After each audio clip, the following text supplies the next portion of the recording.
we have Baroness Natalie Bennett, Green Party peer, its former leader. Simon Heffer is columnist for the Sunday Telegraph, professor of modern British history at the University of Buckingham and editor of the Chips Channon Diaries.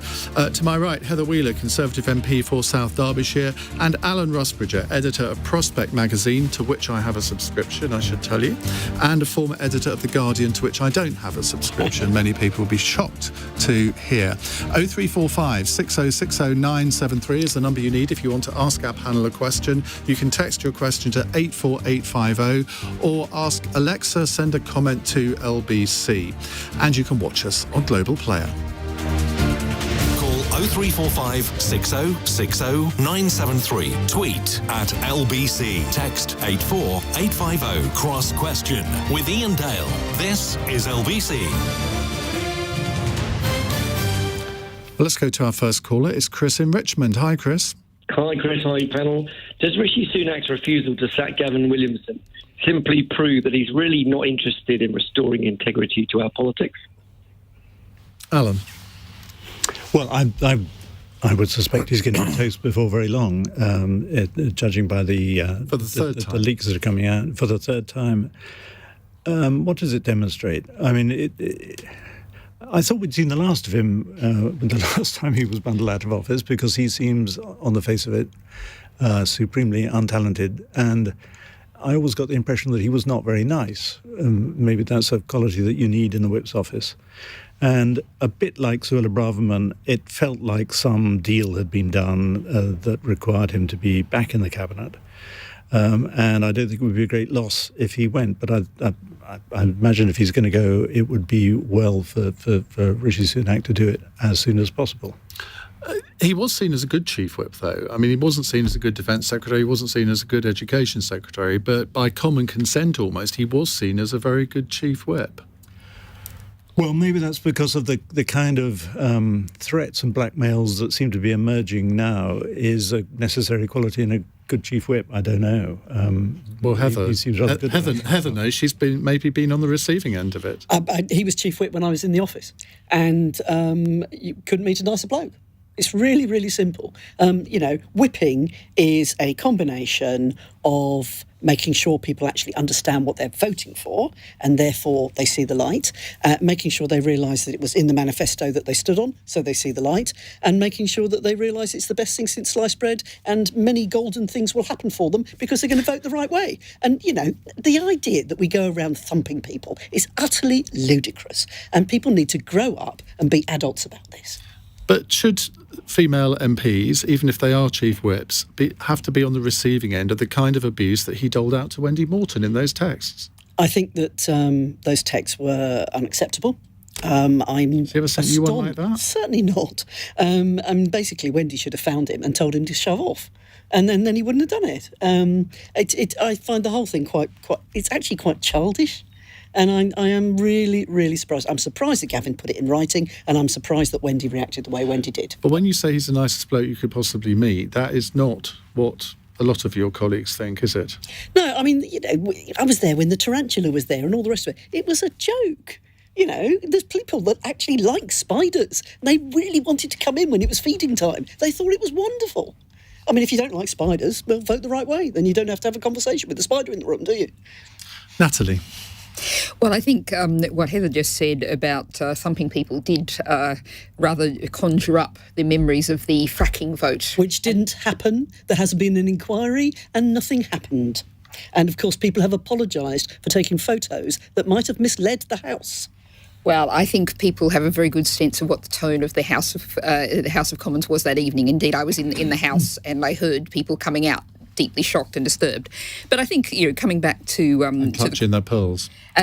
Coming back to Chris's question, is Sunak interested in restoring integrity? Well, I can't look inside Rishi Sunak's head, but what I can do is see that we have a Prime Minister. We were told that this was going to restore stability, after all the chaos and the Liz Truss years, we were going to go back to stability and we'd have someone in charge and the adults were back in charge. Well, it's very clear that we don't have a Prime Minister in charge. The hashtag is Tory chaos. And what we have is Rishi Sunak has been forced to put people into the cabinet who he didn't want, who are unsuitable for being there. And no way to run a country is the phrase that comes to mind. Simon Heffer. Well, I was very glad that Sunak, when he became Prime Minister, tried to have a broad church and not just employ people who kissed his bottom in the way that the previous two Prime Ministers did, and that seemed to be the main qualification to get into the Cabinet. And there is a country to run, and it's a serious business.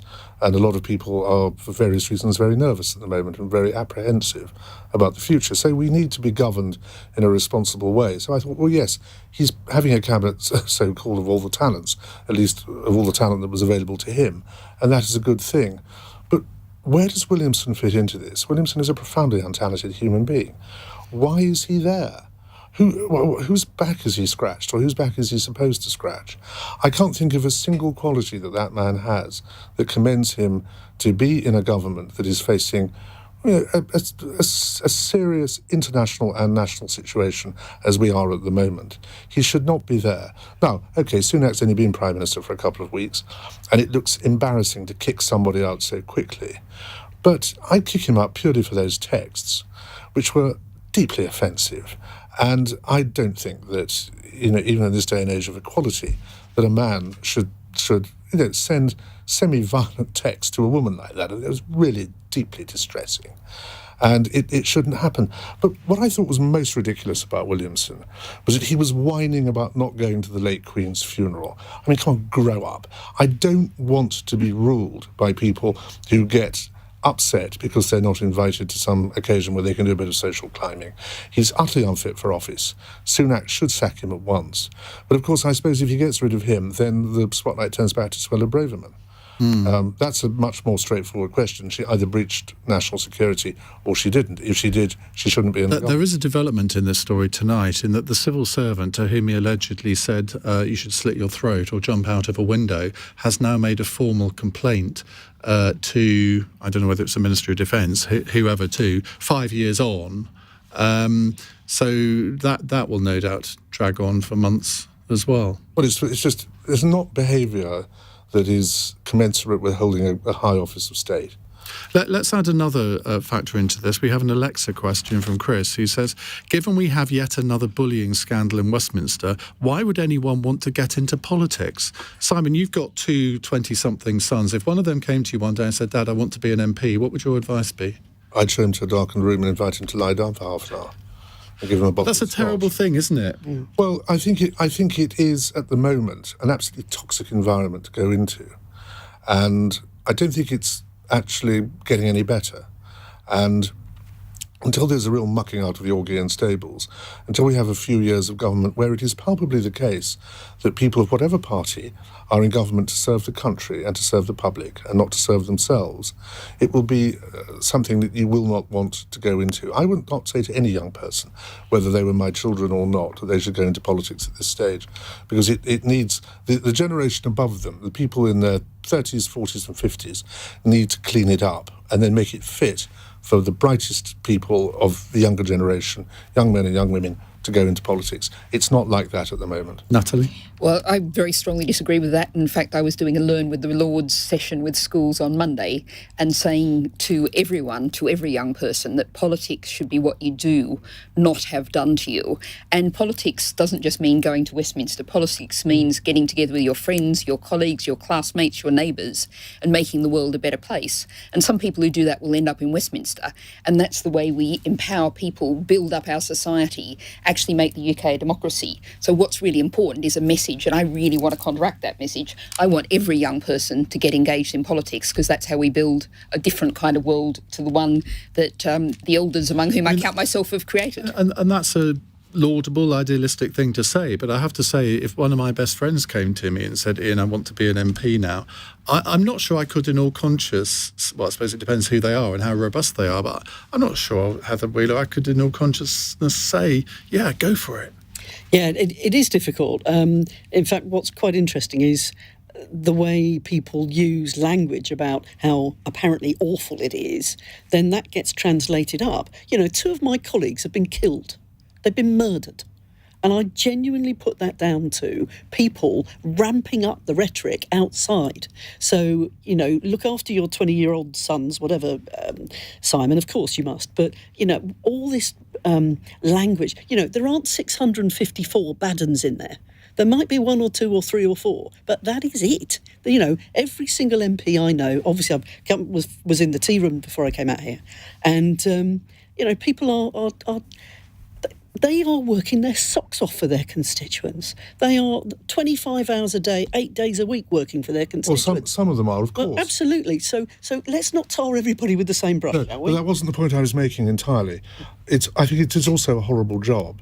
I have a very close friend who was an MP for 30 years, and he stood down. I was surprised he stood down because he enjoyed the job so much. I said, why? He showed me his Twitter feed. He showed me the really vile abuse, which I couldn't possibly repeat on a radio programme, that he was getting day after day. He wasn't a minister, he was a backbencher, and he was still getting this from his constituents. But, you know, I think it starts from the top. I think a very bad example has been set by a number of ministers, particularly, I'm afraid, in this Conservative government. I mean, Boris Johnson did more to degrade politics and to degrade high office than anybody I can think of. And I'm a natural Tory. I'm appalled that he behaved in that way. And it doesn't set a good example for the public. I quite agree with you that some members of the public behave abominably towards their MPs and are ungrateful. But it's a lesson that I'm afraid they've learned from the big boys and girls sitting in Westminster. And that's a problem, as I say, that generation of politicians has got to sort out, because it isn't a happy ship. Alan, do you think there's also something for the media to sort out in the way that we cover politics, and we're always looking for the next scandal relating to an individual?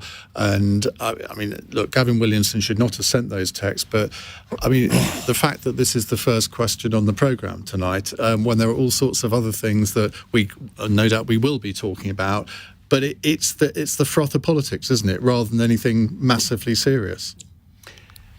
It is, and it's kind of, if you're editing a newspaper, it's kind of irresistible because the personalities are so big. And I mean, the turmoil of the last 6 months, is it a year? I mean, it feels that it's been a perpetual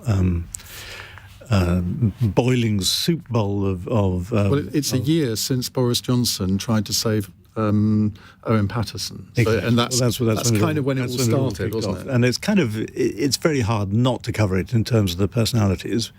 But Simon reminded us at the top of the programme that a lot of people listening to this programme couldn't give a figure about this. They're desperately worried about the cost of living. They're probably worried about climate change. They're worried about many things.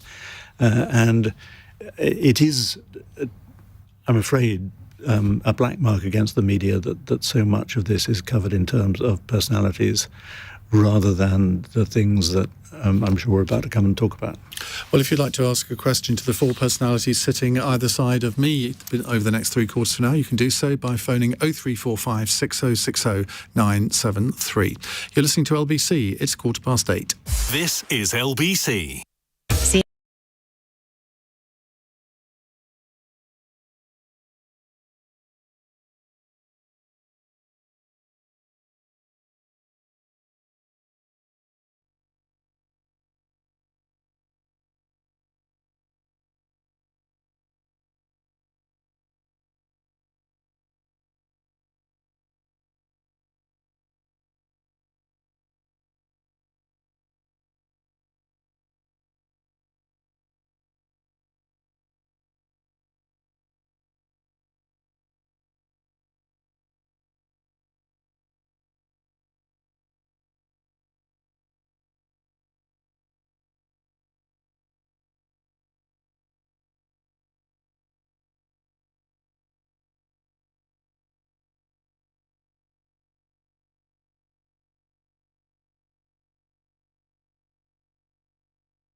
Cross Question with Iain Dale on LBC. Call 0345 6060 973.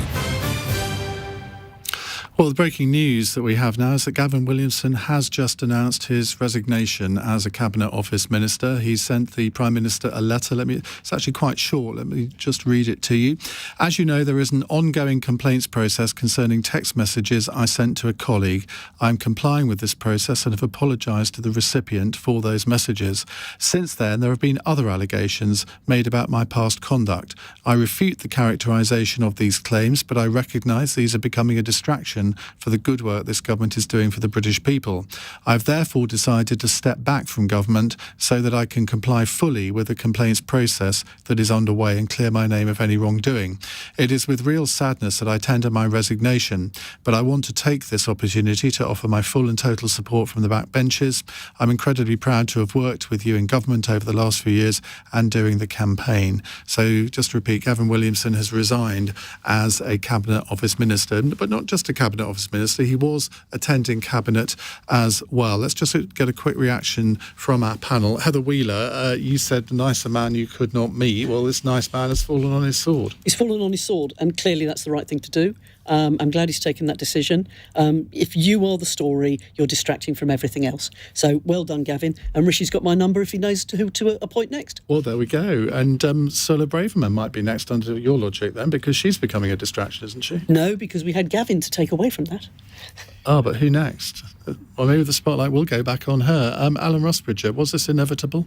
I think 5 minutes ago I said he was toast, and that was right. Three quick points. One is I think he will be forgotten quickly as a terrible minister and a weak figure.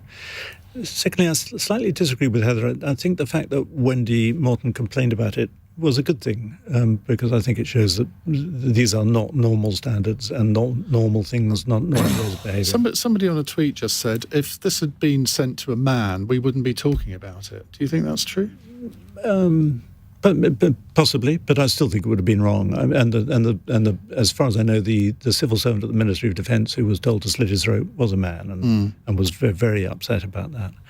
And thirdly, it does raise a question about Rishi Sunak's judgment.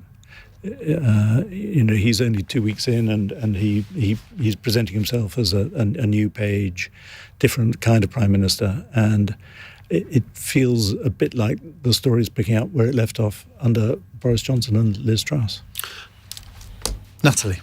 Well, yes, I think absolutely Suella Braverman is going to become the story, again, the front page. This is a distraction, but what we're talking about is presiding over a Home Office, a hostile environment that's in a state of absolute chaos. Secondly, I agree with Alan about the culture. I don't think it mattered whether that text was set to a man or a woman. If we consider that's the way our public life is conducted, then we have a huge problem, and we have to say that's unacceptable. And thirdly, we have, again, as I was saying before, Tory chaos. This is not a party that's capable of governing this country. We need a general election now. Simon. Well, we've all been around long enough to have heard the old distraction defence many times before. It's always a euphemism for, I've read a real cock-up here and I better go, but they don't have the guts to admit that they've made a grave mistake. His conduct in office has been abominable. And at least his leaving, which I think, obviously he's got one or two friends left who made him realise that there was no other way out of this, does at least open up the chance for Sunak to find someone of genuine talent, and there are such people in the Tory party, to put in that job instead. I hope Alan's right that he'll be forgotten about and the waves will close over him. The trouble is one never knows what's going to happen in the Tory party. He's wormed his way. He's resigned 3 times. Well, he can't possibly come back again. Well, I don't know. He keeps Mandelson didn't he? I know, twice. He keeps worming his way back in. He's obviously got a season ticket of some sort. I mean, who would say you never see the last of this little creep? He could be back again. Anyway, on verra, as we say in Essex. Right, let's go to another text question from Mandy on the Isle of Wight. Realistically, isn't civil disobedience on a grand scale, like that being used by Just Stop Oil, the only way to force the changes which are needed to address the climate crisis? Natalie Bennett, that's not a rhetorical question. Well, I think civil disobedience is something that's always been crucial to creating political change. We can look back to the Chartists, the Tolpuddle Martyrs, the suffragettes. Where I wouldn't agree with Mandy is that it's not the only way. What it is part of a continuum. And what the Just Stop Oil people are saying is exactly the same as the UN Secretary-General is saying at the COP27 climate talks in Sharm el-Sheikh. He's not blocking the M25. He is saying cooperate or perish, saying we have to change the directions of our societies. And so what you have happening is this continuum. People operate at all kinds of different levels. They operate at a parliamentary level, they operate at an international level, and they operate on a civil disobedience level because we have a government that's simply not acting in the way it needs to do, is not making the changes we need to make. Simon? I thought we had general elections in this country every few years in order to give people an opportunity to change policies they don't like. And that's what I would prefer. I mean, these people are just silly. They're silly at the moment. They could become dangerous. At some point, someone's going to die in an ambulance or something because of some twerp gluing himself to a road. And then we'll see what everybody says about it. I really deeply disapprove of the way that they're behaving. They're causing enormous hardship to people, and in many cases, you sympathise with them. None of us wants to destroy the planet. But you've got to go about this by democratic means. We don't live in a banana republic, despite some appearances to the contrary.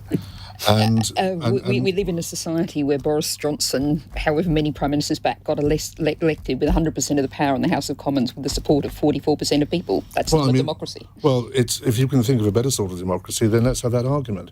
But he was democratically elected. I no more approve of him than you do. But he was democratically elected. And if we're going to start saying, well, democratic elections count for nothing, we're going to start imposing by really very disruptive and possibly dangerous means our views on other people, then I don't want to live in a society such as that. Alan? It's difficult. I agree with the cause. I admire these people in many respects, and I don't think they're silly. I've spoken to a lot of them, and they're highly articulate, and they're worried stiff about what's going on at the moment, and they're right to be. I mean, there is an analogy with the suffragettes here, I think, which was that their action. We look back with the hindsight of 100 years and admired what they did. But there was a lot of bomb throwing, which was not popular at the time, and led to a backlash against what they were in favour of. And I fear the same is going to happen with this behaviour if it goes on. And I think it's right to be worried that this could end very unpleasantly and nastily in real harm to people. So. I mean, the protest I loved recently was breaking in at Schiphol Airport and cycling. They were all cycling around the private jets, and there was a sort of Keystone Cops element to all the police trying to catch up with them. That seemed to be a good target. No one was hurt in the operation, and I think they could probably be a bit more imaginative than simply blocking the M25. Heather Wheeler, do you remember Swampy? Yeah, indeed. In the 1990s, I think he was protesting at Twyford Down to stop the M3 going through there or something. But I mean, some people think that he single-handedly stopped a new motorway programme coming forward in this country, because I don't think we've actually had any new motorways since then. So this sort of thing can have an effect, can't it? Well, I agree with Simon that we have a proper working democracy in this country, and people should go out and vote, and they should go out and vote and make their vote absolutely. It's incredibly important that people go and vote. And, dear Natalie's team have got sole one MP, and we have an awful lot of noise from the Greens, but at the minute it's a mile wide and an inch deep. And, do some more campaigning. But she would say, and I don't want to put words into your mouth, but I know what you're going to say, proportional representation, they would have 40 or 50 MPs in the House. The last democratic election was the European elections, where we knocked the Tory party into fifth place. Yeah, well, there was a very good reason for that. The other thing in their favour, and this is a slight media point, the story of climate change is so enormous and so frightening that in any rational system of news, this would be on the front page of every paper all the time. It's not. And I think, regrettable though I think some of their tactics are, it does get this subject talked about, and sometimes in intelligent ways, as well as not so intelligent ways. But does it persuade a single person to that point of view? Because I would have thought, Natalie, you might have a view on this, that if you're protesting against something, you presumably want to persuade people that your point of view is the right one and that they should support what you're doing. I can't imagine a single person has changed their mind as a result of the M25 being shut yesterday. Well, I think Alan's point about bringing attention, the first time I've ever been able to be on LBC at 8 a.m. prime time in the morning talking about insulation was the second morning Insulate Britain blocked a road, blocked a motorway. I've been trying since I was elected as leader of the Green Party in 2012 to get the media to talk about insulation and the fact that we have incredibly cold, leaky homes that have huge health impacts as well as climate impacts. And it took these kind of actions to actually give me the opportunity to talk about those issues. I was listening to LBC yesterday morning. Nick Ferrari was not happy with what was going on the M25. Good. But I fully support his views. A lot of the callers came in and were talking about the floods in Pakistan, and there was a lot of really articulate discussion on the programme, which would not have happened had they not done that in the first place. I find this a really difficult one because I don't particularly want to give these people a platform because I totally disapprove of what they're doing. And I don't the way they're doing it. Well, the way they're doing it. Yeah. I don't believe that they represent a huge number of people. If you look at it, it's often the same old faces. The same people are being arrested all the time. I mean, who are they? They would say, well, we're representing the entire planet because we want to save it. Well, bully for them.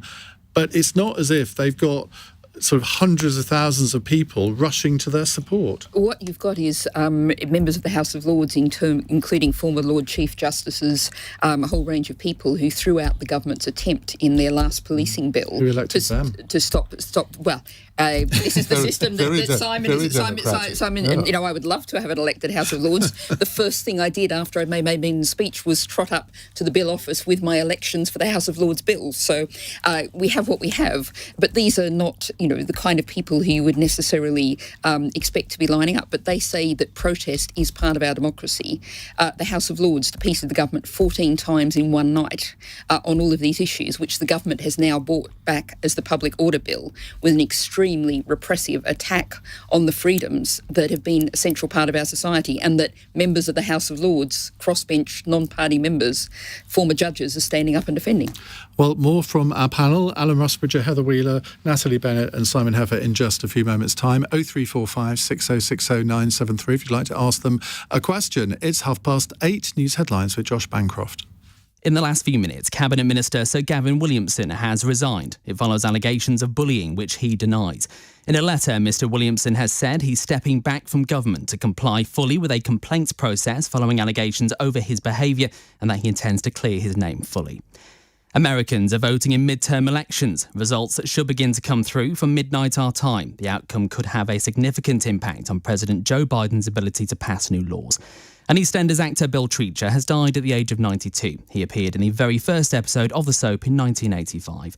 LBC weather: eastern and northeastern areas mainly dry tonight with some showers in central parts, a low of 5. Showers to start tomorrow, but they will ease in most areas to leave sunny spells, a high of 14 degrees. This is LBC. I'm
Cross Question with Iain Dale on LBC.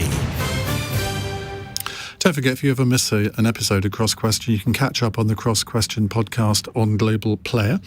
Alan Rusbridger, Heather Wheeler, Natalie Bennett and Simon Heffer here answering your questions. Let's go to Gareth in Matlock. Hello, Gareth. Good evening, Ian, and good evening, the panel. I'll get straight to the question. I'd like to ask, does the panel agree that the government should remain committed to HS2 beyond Birmingham, to the East Midlands and beyond, as an integral part of levelling up, which was a major part of its 2019 manifesto? Matlock, is that on the route of HS2? Is that Matlock in your constituency, Heather? A, it's not on the route, and B, Matlock is way north of me. Or is it? I don't know my Derbyshire geography very well. It's beautiful, beautiful. So answer the question, HS2. Sure.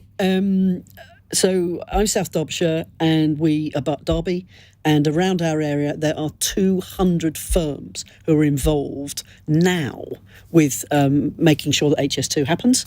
All the contracts have been let, are being paid, so if it doesn't happen, it's going to cost the country the money. Welcome the government in organising contracts, but there you go. It's absolutely important that we have HS2 because it's not about speed, it's about capacity. And so there's 20,000 people working right now on HS2. So it's basically too late to cancel it, even if you wanted to. Way too late. What about the business case for HS2 now after COVID, and that fewer people are actually using the line to Birmingham?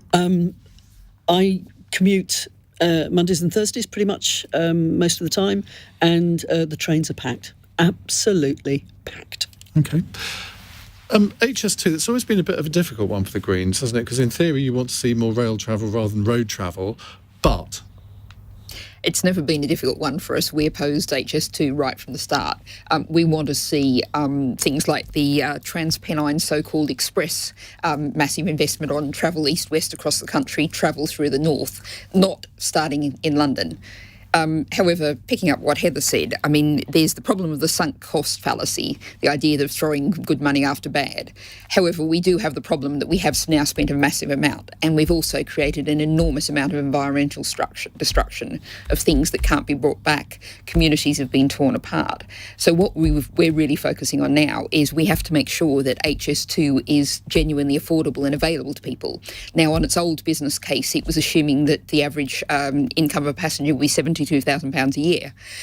We need to make sure that people can actually use this, as we're seeing far less business travel, for grannies to go and see their grandkids, for people to be able to afford to use rail. And at the moment, rail is utterly massively unaffordable. We've got to make sure that it's affordable, and we've also got to make sure that where people get around most is with the buses, and the bus services have been absolutely slashed. We need to see investment in bus services. We need to see investment in Northern Rail. HS2 is now something we're saddled with. Just on Northern Powerhouse, Corey has just put on my screen something which I must admit passed me by. The Northern Powerhouse Rail, which was supposed to be a high-speed line between Liverpool and Hull, was cut on Friday, so it'll only now run between Manchester and Leeds. Here we have yet again, levelling up is not a phrase I believe in. I believe that we need to build up prosperity all around the country. But, the government, I don't know, it's hard to keep up, but does this government still believe in levelling up? I mean, that would certainly suggest that it doesn't. Simon? Given the financial position of this country at the moment, which is pretty dire, I think there's got to be a proper, quite swift, independent cost-benefit analysis of this, of whether there really is a need for this capacity, of how many jobs might be lost if it's stopped, to see whether we can actually afford to go ahead. I've always felt that it would be better to improve our existing railways and to reopen some of the railways closed under the beaching cuts. Where I live in North Essex, there was a railway that went right across the north of the county to what is now Stansted Airport. And they built a new road, it's full all the time, God knows what it's costing in emissions, etc., etc. Sticking a railway line there on the bed of the one that was pulled up 60 years ago, and you very quickly solve the problem. And this is true all over the country. I think they are reopening the Oxford to Cambridge line, for example. Yeah, they're opening loads more. Yeah. Loads more. So some. I don't want to do people out of jobs. I don't want to harm people's livelihoods who are working in civil engineering-related businesses. But I just think there might be a cheaper and more effective way of doing it by looking at improving existing railways and reopening old railways rather than this. This seems to me to be very heavy-handed, and what we know about every great infrastructure project that lasts a long term in this country is the bill when it comes in is always infinitely higher than we have been told to expect, even right up to the last minute. I've always tried to find out why building a railway in this country costs twice as much as it does in any country in Europe. I've never got an answer to that. Alan, HS2. Too late to stop it. I mean, and we can argue about whether it was a good idea or a bad idea, or whether there were better railways that could have been built, but I think it's too late to stop it now. Should it stop at Birmingham, though? Well, yeah, I think that was trimming it down was a mistake. If you're going to do it, then it should have gone further, but I think it's too late now. The Oxford-Cambridge line that Simon mentioned is going to cost £5 billion. I mean, did hundreds and thousands of people go between Oxford and Cambridge? It seems an enormous amount of money for a new railway. It only makes sense.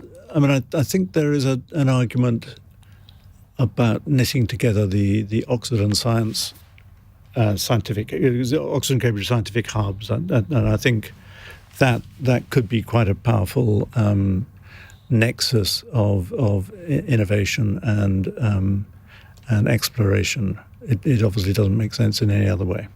Right, let's shift subjects now. Let's go, Gareth, thank you for that. Let's go to Shuvik in Orpington. He sent in a text question. Should future United Nations COP meetings only be held in democracies in future? Well, of course, this one is in Egypt, which is a democracy. Abu Dhabi is next. I have to say I'm not familiar with the voting system in Abu Dhabi. Simon Heffer. I think it's good to use these international bean feasts to reward people who run their countries well. So probably yes. I was wondering if that was a mention of President Sisi of Egypt there, but clearly not. Well, I don't know whether President Sisi of Egypt runs his country well or not. I haven't been to Egypt for about 30 years. And we could also translate this question into should World Cups be held in... But we're going to come on to that after 9. Well, no, I agree with that. This is what I mean about international bean feasts, whether it's a G7, G20, World Cup, whatever. I think you should reward countries that have high standards of governance and not give it to countries where there's horrible brutality. I mean, imagine now having an Olympic Games in Russia or a World Cup in Russia. You don't reward bad behaviour.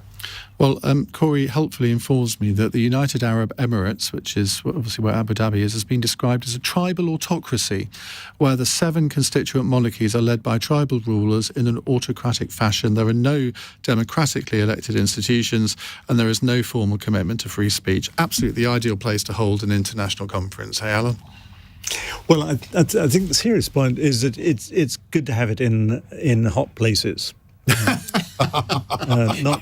for the swimming and the beaches, but these are the countries that are on the front line or are suffering most.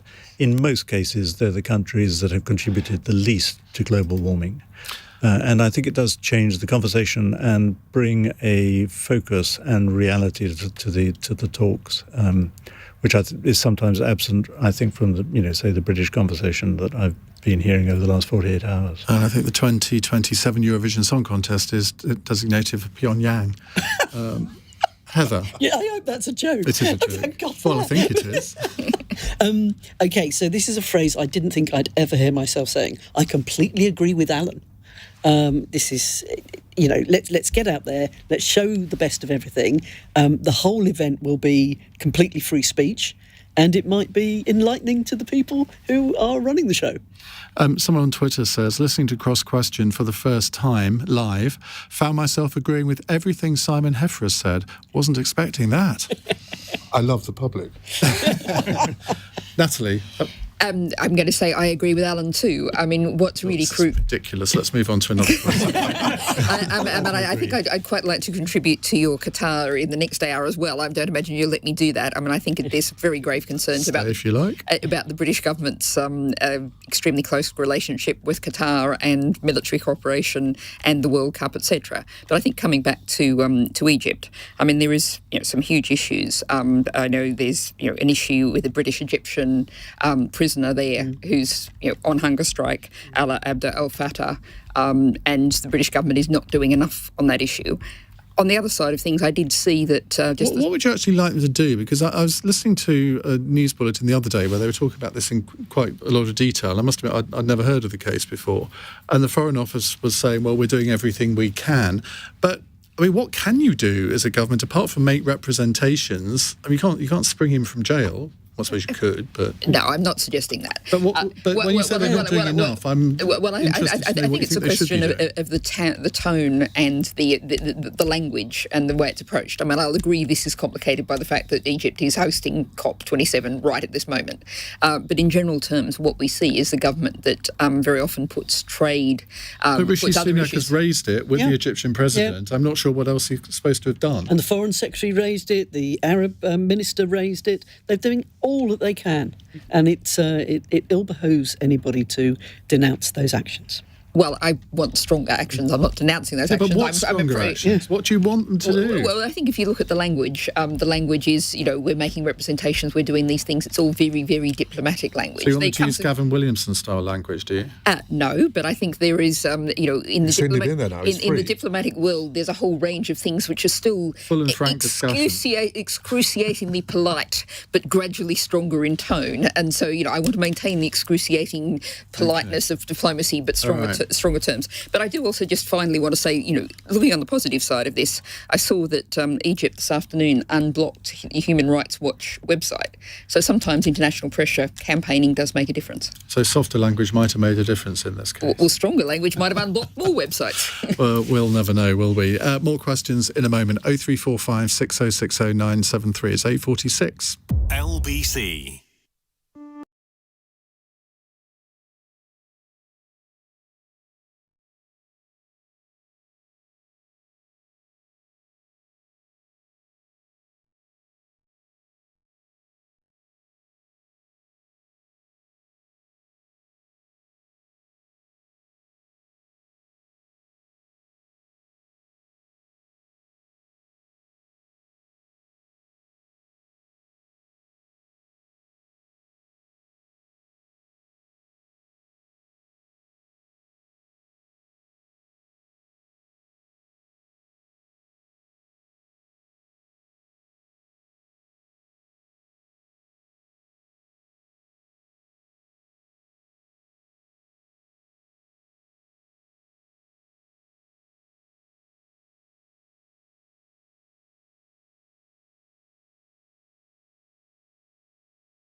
leading Britain's conversation. Cross Question with Iain Dale. Tweet at LBC. We have with us Alan Rusbridger, Heather Wheeler, Natalie Bennett and Simon Heffer. Let's go to our next question. It's a Twitter question from Nix. In light of the candidates proposed by Boris Johnson to receive peerages, which includes former London mayoral candidate Sean Bailey, should we not overhaul the entire House of Lords? It seems like the Tories are packing the upper chamber. Well, they don't have a majority in the upper chamber. I don't know why you've singled out Sean Bailey in that tweet, because there are plenty of other candidates for a peerage that you could have mentioned. A 30-year-old and a 31-year-old advisor, for instance, who would be the youngest members of the House of Lords if they're approved. Paul Dacre, the former editor of the Daily Mail, he, of course, didn't get through the last peerage committee. Whether he will do this time, who knows? Now, Natalie, you are the only person on this panel who sits in the Lords. Give us your opinion.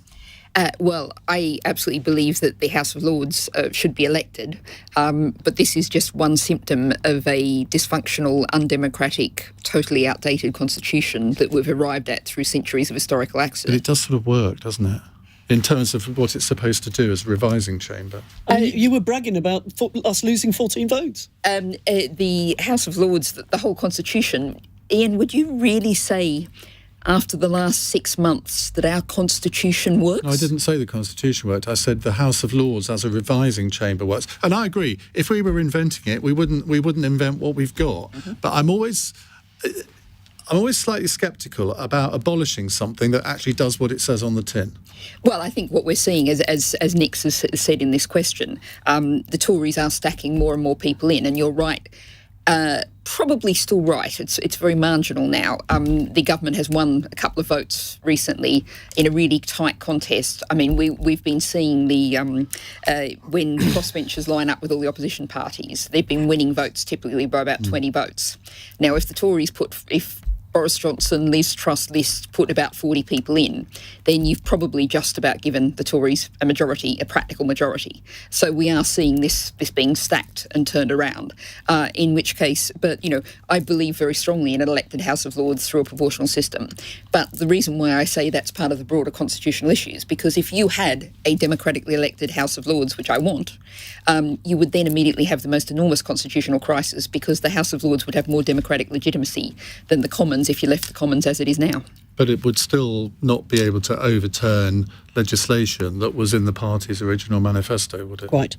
Well, I think if let's say you have, like the Public Order Bill now, some matters of total principle, or indeed some of the Home Office bills that have come through that the UNHCR said were breaking international law.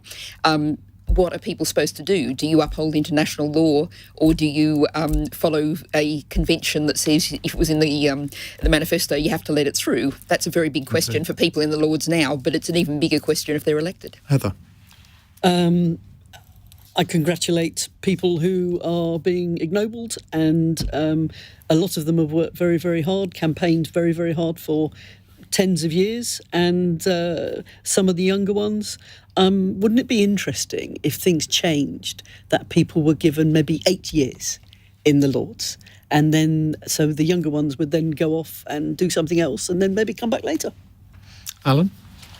I think it's embarrassing. There are some excellent people in the House of Lords, but Johnson, I think, has flooded it with 80 plus members out of a total body of 800. Weren't there 100 Liberals in one go? I don't defend that either.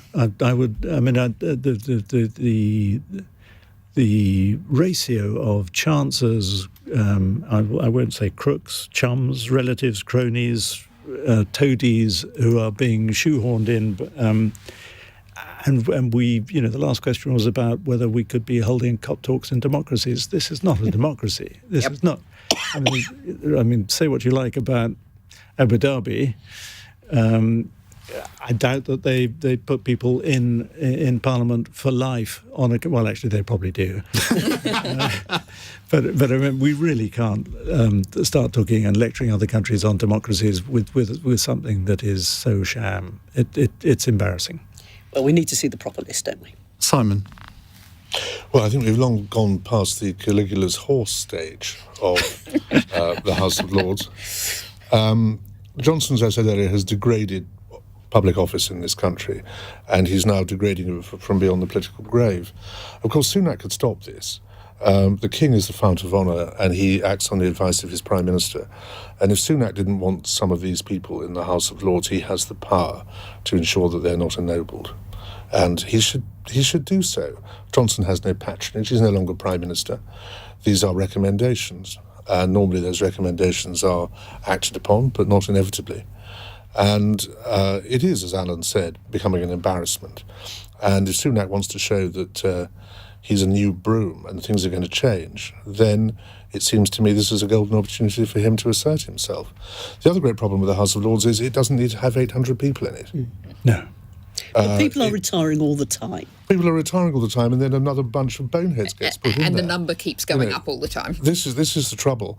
And I thought it was quite simple for the chief whips of all the parties, the conveners of the crossbenchers, the people who organise the independent peers, just to say, right, we're going to have to get rid of half of you. And you scale the thing down to 400 peers. It doesn't need to be this size. It's a joke. It can't. I mean, Iain said it does the job it's put there to do, and to an extent it does. But it could do that job even better if there were 400 of them rather than 800 of them. Because you then wouldn't have random people turning up who hardly ever come there, who would just turn up in order to, do something on behalf of a lobbying firm that retains them, and pass a bill that they've been lent on to pass or help pass. I'd much rather have a smaller House of Lords full of genuine experts, people who've actually contributed something to this country, rather than just, kiss Boris Johnson's bottom. Angela says, I love the House of Lords, totally anarchic. Now, we haven't got much time left, so I'm going to have to ask you for some brief answers on this one, but I do want to get to it because we've never had a question on opera before. We're going to change that now. Dominic in Rochester has texted this. Does the panel feel that levelling down London is the only way of levelling up the rest of the country? This is particularly in reference to the recent Arts Council England move to strip funding for numerous companies in London, most notably the English National Opera. And no, you're not listening to Radio 4. Simon Heffer. I've always had difficulties with the ENO. I don't like foreign opera sung in English. And you don't need it to be sung in English now because of surtitles. And I think that their business model was a bit of a joke. And I don't think ENO has much to complain about. That doesn't answer the question about whether you can level up by levelling down London. I think if arts groups in London, and I'm afraid ENO is one of them, are not spending public money responsibly, then other people do deserve to have a crack at spending it better. Whether Manchester is the right place, I don't know. There's a very good opera house in Leeds, which is not that far away, particularly with this new rail link that's going to be built. So maybe put one in Newcastle. Well, I saw Bat Out of Hell the musical at the ENO at the Coliseum recently. I thought that was great. I bet it was. It was fantastic. No subtitles? Natalie. Or surtitles? No, you certainly didn't need them. Natalie? Well, as I said earlier, I don't believe in the whole levelling up principle. I don't think we want the rest of the country like London dominated as it is by financial interests, corruption. That's not the definition of levelling up. Levelling up means that everybody can enjoy the same degree of prosperity as other parts of the country. Look at the levels of poverty there are some incredibly poor areas of London. What we want to do is spread prosperity out around the country. I think there's a huge problem specifically addressing the arts funding issue. I was campaigning on that 6 or 8 years ago to say more money spread around the country. Yes, public money should be spread around the country. That's what the Arts Council are doing. Yeah. Heather? The Arts Council are an arm's length body from the government, and we do not run them. So that's quite an interesting concept in and of itself. I'm absolutely delighted that Derbyshire has got more money for arts than it's ever had before. My understanding is that there aren't actually cuts overall to the sum of money to London. It's just been distributed differently by the Arts Council. Well, take it away from opera completely, I would, but there we are. Alan? I think it's really sad that ENO's gone. There was a period about 10 years ago when ENO and the Royal Opera House were pegging level. And the thought that you close down an opera house, because I fear that may be the end result, and put the money into the Blackpool Illuminations at a time of climate change seems to me an odd definition of what art is. And on that bombshell, let's go to our final text question from Sandra, who says Rishi Sunak was rushed off stage at COP yesterday, apparently for a meeting with foreign leaders. Not apparently, it was. What excuses have you used to get out of an event that you didn't want to be at? We've had some wonderful excuses for not coming on cross-question over the years. Sort of somebody drops out with an hour's notice and comes up with the most ridiculous excuse imaginable. They don't get invited back. Natalie? Oh, I think my standard one is I've really got to catch a train. And that's probably true, but I may be exaggerating the travel time between the venue and the train We'll station. bear that in mind. Simon? I'm writing a book. Which happens to be true most of the time. It happens to be true most of the time. Alan? Editorial crisis. Always happening. Heather? I'm going to show my naivety. If it's in the diary, I turn up. Oh, sweet. You're very welcome back at any time. Thank you, dear boy. Yeah, as long as you don't discover a subsequent engagement. No. Thank you all very much indeed. In a moment, we're going to talk about this story. Being gay is damage in the mind, Qatar World Cup ambassador says. Are we right to judge this World Cup entirely through the prism of gay rights? He said rather controversially. 0345 6060 973. It's 9:01. On your radio, on Global Player, and Play LBC. leading Britain's conversation. This is LBC. From Global's newsroom at 9 o'clock. Cabinet Minister Sir Gavin Williamson has resigned from government following allegations of bullying. In a letter published in the last hour, Mr Williamson says the allegations against him are becoming a distraction and that he is stepping back to clear his name.